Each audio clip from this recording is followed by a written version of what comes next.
Good morning, class 9. Today's topic is solubility. When we make a solution, solute dissolve in solvent. Here, when we dissolve the solute in solvent, the amount of solute may be variable.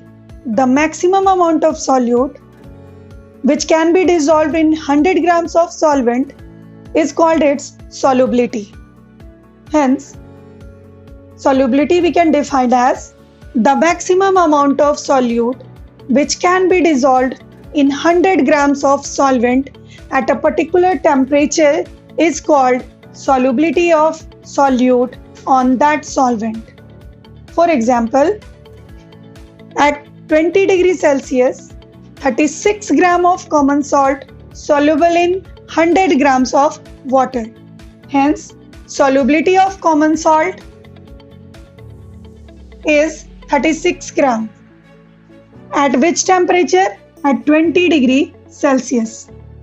But with rising temperature, solubility of common salt increases. At 40 degrees Celsius, solubility of common salt will be 37 grams.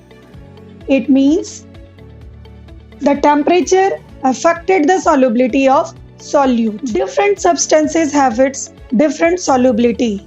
For example, if we are talking about the copper sulfate CuSO4, copper sulfate dissolved 21 gram in 100 gram of water, while KNO3 potassium nitrate dissolved 32 gram in 100 gram of water, sugar dissolved 204 gram in 100 gram of water.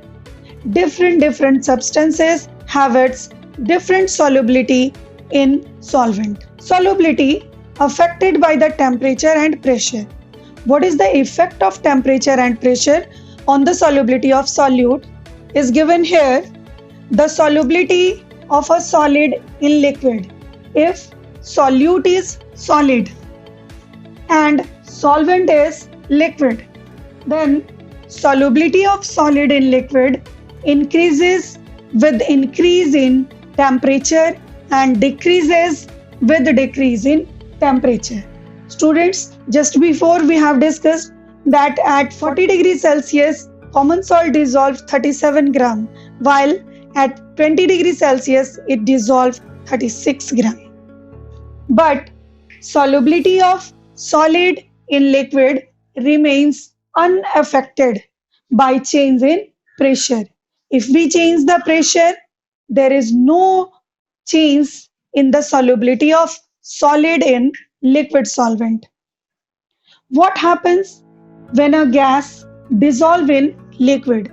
If the solute is gaseous and solvent is liquid, then if we increase the temperature, solubility decreases, and if we decrease the temperature, solubility of gas increases. Given here, solubility of gases in liquid decreases on increasing the temperature and increases on decreasing the temperature. We have next topic, that is physical and chemical changes. Physical and chemical changes. The change in which no new substance are formed, that is called physical change. If the new substances are formed, this type of changes are called chemical change. So, we can differentiate the physical and chemical changes as, firstly, we can define here those changes in which no new substances are formed, they are physical changes, and if the new substances are formed, this type of change is chemical change.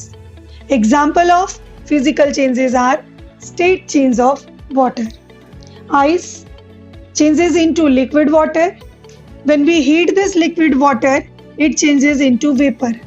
Vapor on cooling, it changes into liquid water further, and again if we cool this liquid water, we get ice.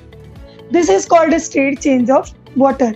These all are the examples of physical change. Means melting of ice, boiling of water, these all are the physical change.